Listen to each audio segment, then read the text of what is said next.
നമസ്കാരം. മലയാളി വാർത്ത ഇൻസൈഡിലേക്ക് സ്വാഗതം. മധ്യ തിരുവിതാംകൂർ കൈപ്പിടിയിലൊതുക്കി UDF കുതിക്കുന്ന കാഴ്ചയാണ് നമുക്ക് മുന്നിൽ. കോട്ടയം, ഇടുക്കി ജില്ലകൾ പൂർണ്ണമായും UDF തിരിച്ചുപിടിക്കുന്നു. ആലപ്പുഴ ജില്ലയിൽ മാത്രമാണ് നേരിയ തോതിൽ ഇപ്പോഴും LDF പിടിച്ചു നിൽക്കുന്നത്. കേരളത്തിലെ ജില്ലാ പഞ്ചായത്തുകളിൽ ഒപ്പത്തിനൊപ്പം നിൽക്കുകയാണ് LDF, UDF. ഗ്രാമപഞ്ചായത്തുകളിൽ ബഹുഭൂരിപക്ഷവും UDF പിടിച്ചെടുത്തു. 445 ഇടങ്ങളിലാണ് UDF മുന്നേറ്റം. മറുവശത്ത് LDF പിടിച്ചു നിൽക്കുന്നത് 372 ഗ്രാമപഞ്ചായത്തുകളിൽ മാത്രം. മുനിസിപ്പാലിറ്റികളിൽ UDFിൻ്റെ അശ്വമേധം. ഏകദേശം 60ഓളം മുനിസിപ്പാലിറ്റികൾ പൂർണ്ണമായും UDF കൈപ്പിടിയിലൊതുക്കുന്നു. മറുവശത്ത് വെറും 25 എന്ന അക്കത്തിലേക്ക് LDF താഴുന്ന കാഴ്ച. കേരളത്തിലെ 6 കോർപ്പറേഷനുകളിൽ 4ഇടത്തും UDFിൻ്റെ തരംഗമാണ് കാണുന്നത്. തിരുവനന്തപുരം കോർപ്പറേഷൻ NDA പിടിച്ചെടുത്തു. മറുവശത്ത് ഒരേ ഒരു കോർപ്പറേഷൻ കോഴിക്കോട് മാത്രമാണ് LDFിന് തങ്ങളുടെ നില അല്പമെങ്കിലും പിടിച്ചു നിർത്താൻ കഴിഞ്ഞത്. ആലപ്പുഴ ജില്ലാ പഞ്ചായത്തിൽ 24 സീറ്റുകളിൽ 18ഇടത്തും LDFിന് മുന്നേറ്റം.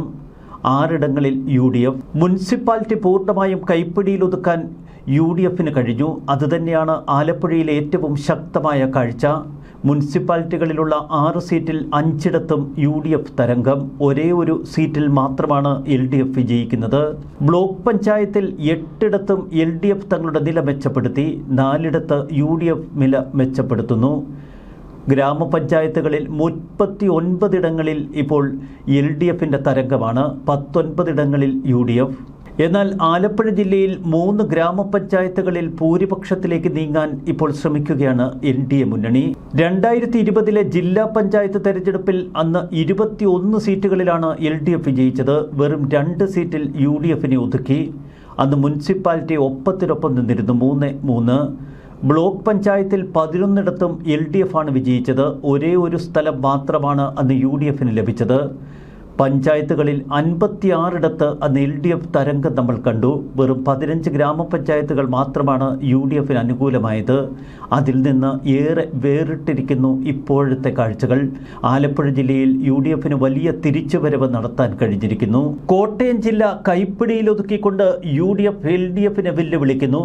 മധ്യ തിരുവിതാംകൂറിലെ ക്രിസ്ത്യൻ വോട്ടുകൾ UDFിന് തിരികെ വന്നു എന്ന് സൂചിപ്പിക്കുന്ന കാഴ്ചകളാണ് നമുക്ക് മുന്നിൽ. കോട്ടയം ജില്ലാ പഞ്ചായത്തിൽ UDFിൻ്റെ അശ്വമേധമാണ് നമുക്ക് കാണാൻ കഴിയുന്നത്. ആകെയുള്ള 23 സീറ്റിൽ 16ഇടത്തും UDFിൻ്റെ മുന്നേറ്റം. വെറും 7ഇടത്ത് മാത്രമാണ് LDFിന് പിടിച്ചു നിൽക്കാൻ കഴിഞ്ഞത്. ആകെയുള്ള 6 മുനിസിപ്പാലിറ്റികളിൽ 4ഇടത്തും UDFിൻ്റെ മുന്നേറ്റം. ഒരേ ഒരു സ്ഥലത്ത് മാത്രമാണ് LDFിന് അല്പമെങ്കിലും പിടിച്ചു നിൽക്കാൻ കഴിഞ്ഞത്. ബ്ലോക്ക് പഞ്ചായത്തുകളിൽ 9ഇടത്തും UDF തരംഗം. 2ഇടത്ത് മാത്രം LDF. ഗ്രാമപഞ്ചായത്തുകളിൽ 42 ഇടങ്ങളിലും UDF മുന്നേറ്റം. 21 ഇടങ്ങളിൽ LDF പിടിച്ചു നിൽക്കുന്നു. വ്യക്തമായ ചിത്രമാണ് ഇപ്പോൾ കോട്ടയം ജില്ലയിൽ തെളിഞ്ഞു വരുന്നത്. കോട്ടയം പൂർണ്ണമായും UDFിന് അനുകൂലമായി മാറുന്ന കാഴ്ച. 2020 ജില്ലാ പഞ്ചായത്ത് കൈപ്പിടിയിലൊതുക്കി LDF തങ്ങളുടെ കരുത്ത് തെളിയിച്ചിരുന്നു. അന്ന് 14 സീറ്റ് LDF നേടിയെടുത്തപ്പോൾ വെറും 7 സീറ്റിലേക്ക് UDF ഒതുങ്ങി. മുനിസിപ്പാലിറ്റികളിൽ അന്ന് 2ഇടത്ത് LDF വിജയം. 4 സ്ഥലങ്ങളിൽ UDF. ബ്ലോക്ക് പഞ്ചായത്തുകളിൽ 10ഇടത്തും അന്ന് LDFിന് വിജയക്കൊടി പാറിക്കാൻ കഴിഞ്ഞു. ഒരേ ഒരു സ്ഥലത്ത് മാത്രമാണ് UDF അന്ന് വിജയിച്ചു കയറിയത്. ഗ്രാമപഞ്ചായത്തുകളിൽ 50 എണ്ണവും പിടിച്ചെടുത്ത് LDF കേരള കോൺഗ്രസിനെ ഒപ്പം നിർത്തി തങ്ങളുടെ കരുത്ത് കാട്ടി. വെറും 18 സ്ഥലത്ത് മാത്രമാണെന്ന് UDFിന് വിജയിക്കാൻ കഴിഞ്ഞത്. ഈ ചിത്രമാണ് 2025 മാറി മറിയുന്നത്. ഇപ്പോഴത്തെ ഭൂരിപക്ഷ നില പരിശോധിക്കുമ്പോൾ ഒരു കാര്യം വ്യക്തമാണ്. കോട്ടയം ജില്ലയിൽ UDFിൻ്റെ അശ്വമേധമാണ് നമ്മൾ കാണുന്നത്. ഇടുക്കി ജില്ലയിലാണ് UDF അമ്പരപ്പ് സൃഷ്ടിക്കുന്നത്. ജില്ലാ പഞ്ചായത്തിൽ UDF ഇപ്പോൾ 13 ഇടങ്ങളിൽ ഉജ്ജ്വല വിജയത്തിലേക്ക് നീങ്ങുന്നു. LDFിന് വെറും 3 സീറ്റുകളിൽ പിടിച്ചു നിൽക്കാനേ കഴിയുന്നുള്ളൂ. മുനിസിപ്പാലിറ്റികളിൽ 2 എണ്ണവും UDF പിടിച്ചെടുക്കുന്നു. ബ്ലോക്ക് പഞ്ചായത്തുകളിൽ 8 ഇടങ്ങളിലാണ് UDFിൻ്റെ തേരോട്ടം. ഒരേ ഒരു സ്ഥലത്ത് മാത്രം LDF. ഗ്രാമപഞ്ചായത്തുകളിൽ 35 ഇടങ്ങളിലും UDF മുന്നേറ്റമാണ്. വെറും 14ഇടത്ത് മാത്രമാണ് LDFിന് പിടിച്ചു നിൽക്കാൻ കഴിയുന്നത്. ഇത് 2020 ചിത്രത്തെക്കാൾ ഏറെ വേറിട്ട് നിൽക്കുന്നു.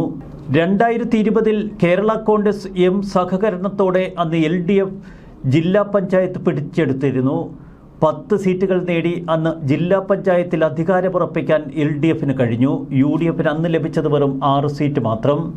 മുനിസിപ്പാലിറ്റികളിൽ 2 അന്ന് UDF നിലനിർത്തി. ബ്ലോക്ക് പഞ്ചായത്തുകളിൽ ഒപ്പത്തിനൊപ്പമായിരുന്നു LDFും UDFും 4-4. ഗ്രാമപഞ്ചായത്തുകളിൽ അന്ന് 30 LDF നേടിയെടുത്തു. വെറും 22 സ്ഥലങ്ങളിൽ UDFനെ തളയ്ക്കാൻ അന്ന് LDFന് കഴിഞ്ഞു. ആലപ്പുഴ, കോട്ടയം, ഇടുക്കി ജില്ലകളിലെ ഇപ്പോഴത്തെ ഭൂരിപക്ഷ നില പരിശോധിക്കുമ്പോൾ ഒരു കാര്യം വ്യക്തമാണ്. ആലപ്പുഴയിൽ UDF തങ്ങളുടെ നില മെച്ചപ്പെടുത്തി. ഇടുക്കിയിലും കോട്ടയത്തും UDF തേരോട്ടമാണ് നമ്മൾ കാണുന്നത്. പത്തനംതിട്ടയിലും UDF തേരോട്ടം.